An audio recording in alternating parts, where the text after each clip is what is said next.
Hey guys, what's up? Hope everyone's doing well. So we're going to get started and we're going to create a new Laravel project. And in this case, I'm just going to call my Laravel project like Sidebar, but you can call it whatever you want. So the starter kit we're going to choose is Livewire. We're going to choose just the regular built-in authentication. We're going to say no to Vault on this one. We're going to choose Pest, and then we're going to build out our application. At this point, we can say yes to npm install. And looks like for some reason I've got a couple of vulnerabilities. So I'm just going to say npm audit fix on this one. Okay, once that's done, we're just going to cd into our application and we call that Sidebar. There was an npm issue, so we're just going to run npm audit fix on that one. And then I'm going to run clear. Now also the setup that I'm using is Herd, so check out the channel for those videos guys and that will get you guys caught up. And let's just make sure that this is working in the browser. So we're going to jump out to the browser, type in sidebar.test, and we're going to see if our application is up. All right, so here we are in our browser. Everything looks like it's working as expected. We have our login and a registration and our landing page. All right, let's open up our project inside of PHP Storm. Okay, so here's our project inside of our IDE. And before we take care of, the sidebar, I'm going to tell you that there's going to be like two implementations I'm going to take. I'm going to show you guys one way in just a moment, and then I'm going to show you another way for those of you who don't have this particular service that I'm going to use for the first demonstration. All right, before we do that, we're going to take a quick look at our env file. We're not going to do any database work on this one, but I'm just going to change the setting for now. And I'm going to uncomment these ones here. And you can leave the default database as Laravel, but I'm just going to say, for now, just so I know what it is, I'm going to say Sidebar. Okay, let's head back to our browser. So what we're going to do is we're going to use Flux UI on this one. So if we actually take a look at the library and we go to docs and you scroll down, you'll see that Flux has a bunch of components here. And a lot of these components I've actually covered on the channel individually to kind of give you guys an idea what they can do, how easy it is to implement them inside your project. So there is a component under layouts and it's called Sidebar. Now I believe by default, this is the sidebar that is being used in most Laravel projects. All right, let's jump back to our application and we're gonna have to register a user or run a migration so that we can see the dashboard. And I'm using a standalone database management app. And if you guys wanna see tutorials around this, let me know, okay? This one's called Table Plus. So what I did was I went ahead and I created the DB that we did in our env file. And if we refresh, we'll see that there's no tables, right? We haven't created any tables yet. Inside of our application, we're going to run PHP artisan migrate, but I'm going to use an alias here because it's just a lot to type out. In this case, it's going to be Pam for me. And then we refresh to see our tables. We'll see that it's created a bunch of migrations for us and a bunch of tables. And right now our users table is empty. So let's go create a new user. So back in our application, we're just going to go to register and we're going to create a user. So once our user is created, we then have access to the dashboard, which is part of the default Laravel starter kit. And if we jump back to our users table and give that a refresh, we'll see that we created this user here. Okay, so now that we're done with the housekeeping, let's take a closer look at the dashboard. So within our editor, we're gonna look for the sidebar.blade.php file. So we're gonna give it a quick search. Within views, you have components, layouts, apps, and then you'll find this file here. Okay, I'm just gonna toggle off the right side over here. And if you take a look at this file, this is a representation of what we see in our dashboard. So for instance, if I just scroll down a little bit and you see where this says repository, I'm just going to change this to Kevin. And then I'm going to go back into the browser. And this is just for demonstration. You'll see where it says repository here. If I give it a refresh, you'll see that that was changed to Kevin. Now you can clearly see that that file represents what we're working with over here, which is the sidebar. All right, let's jump back to our IDE. And we're going to start from the top and we're going to work our way down. So these three dots here, this is just the collapse version of the Tailwind classes. And essentially right here, this is where the sidebar takes place, okay? And over here is the mobile version. And you can see here that this uses Flux UI and the scripts, okay? And in our partials folder, this will take us to a partials file, which is also using Flux styles. So that's how this is kind of structured. Okay, so now that we know that, let's reference some of the props at the Flux UI website. So as we can see here, we're using stashable, but according to this documentation, it's deprecated, so we're not going to use that. And the replacement for that is going to be collapsible. Back in our IDE, we're going to delete this, and we're going to choose collapsible. Now let's see if this has affected our application. Let's head back out into our browser. And as we can see, there's really isn't anything out here that's collapsible.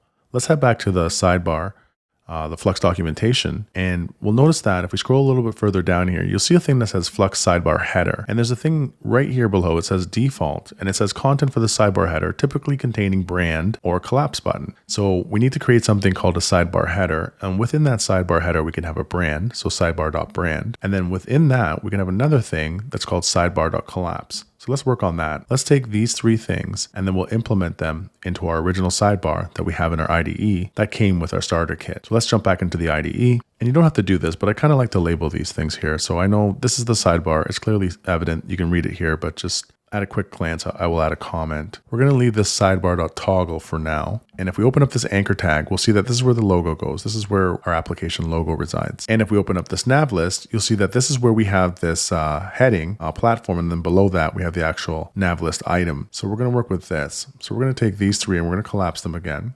And then within the sidebar, we're going to create that sidebar header. So we're going to say flux sidebar.header.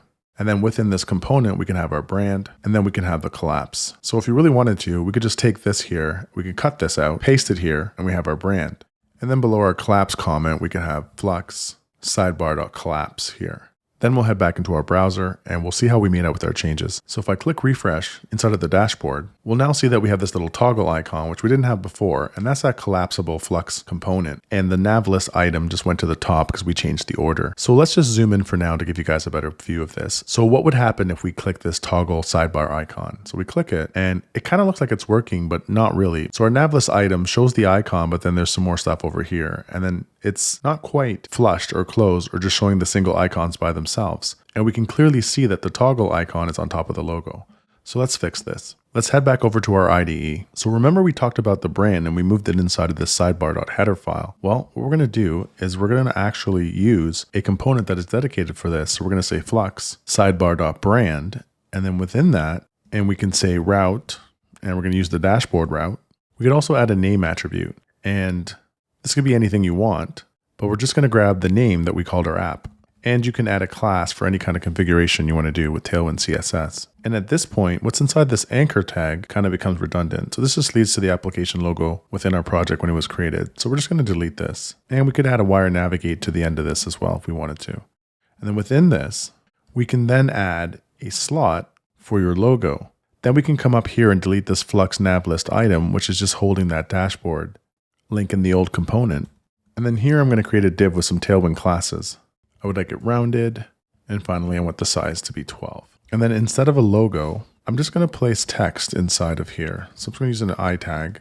And I just want the font to be bold here. Oh, and up here, we should give it a background. Let's pick a background color. Let's say red 500. And we'll make our text white. So essentially what this is doing, instead of having a logo or an image, which you can, I'm just creating a text representation for a logo. And then we can check this out in our browser. But before we do, we have a little error here. So it's supposed to be flex item center. So let's go back to our browser and we can see we have this text with a red background, but we need to move this over a little bit. So let's go back to our editor. Let's make the margin left about 3.5 and that looks better. So what's happening here is when we hover over this, it'll switch to the toggle icon or the collapsible icon and we click on it, it'll open up our sidebar. And this sidebar plus is just the name of our application. So it's coming from our .env file. So if we jump back into our IDE and in our .env file, we'll see that this name is coming from up here. So back to our sidebar, you actually don't need this slot. You could do something along the lines of this. Like you could literally go here and just, have your sidebar brand, have your URL, have a path to your logo, and then you can have an alternate logo, something that's using the dark prop, and then the name of your logo. So to see this in action, we could just temporarily remove this. Head back over to our browser, do a refresh, and this is what we'd see. So when we collapse this, you have the logo, but then we can toggle to the full sidebar. So if you look down here, you'll notice that this is still not looking the way we want. So if we go back to our Flux documentation and we go down to brand, you'll see that in that example that I gave you, you have the logo, the dark version, the name, and the URL. But what we need for the sidebar navigation icons to work correctly is we need this component. And then within this component, we're going to need the Flux sidebar items. So let's jump back into our IDE. I'm going to undo this. I'm going to minimize our header. So this would be Flux sidebar nav. And then within the Flux sidebar nav, we're going to have Flux sidebar items. So we're going to clean this up. So right about here, we're going to add another component, sidebar nav. And then within the Flux sidebar nav, we can add sidebar item. So we can give it an icon attribute. Let's say home. We could give it a URL, so an href, and we'll give it dashboard. Then we can also provide a name within the tag, so like dashboard. And really that's essentially the pattern. You have Flux sidebar nav, and then within that nav, you have sidebar items, and you can have the different attributes for those items. But there is a kind of a gotcha with the icons.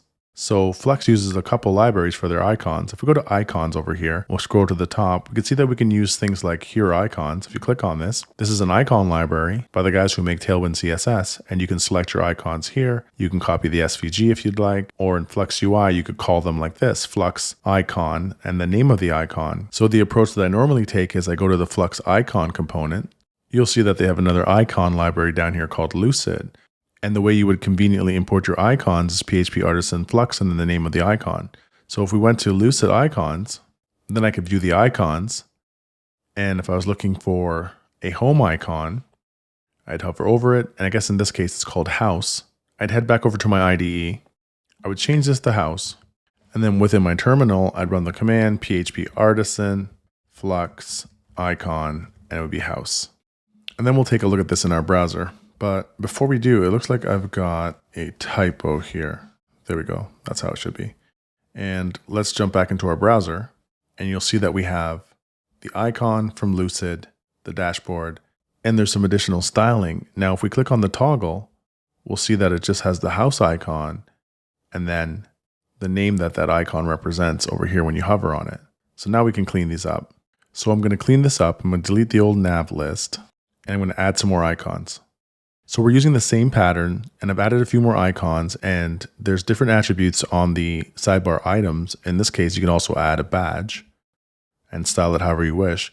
But what's interesting down here is you're going to have within the sidebar nav, you can have another component, and this one's called group.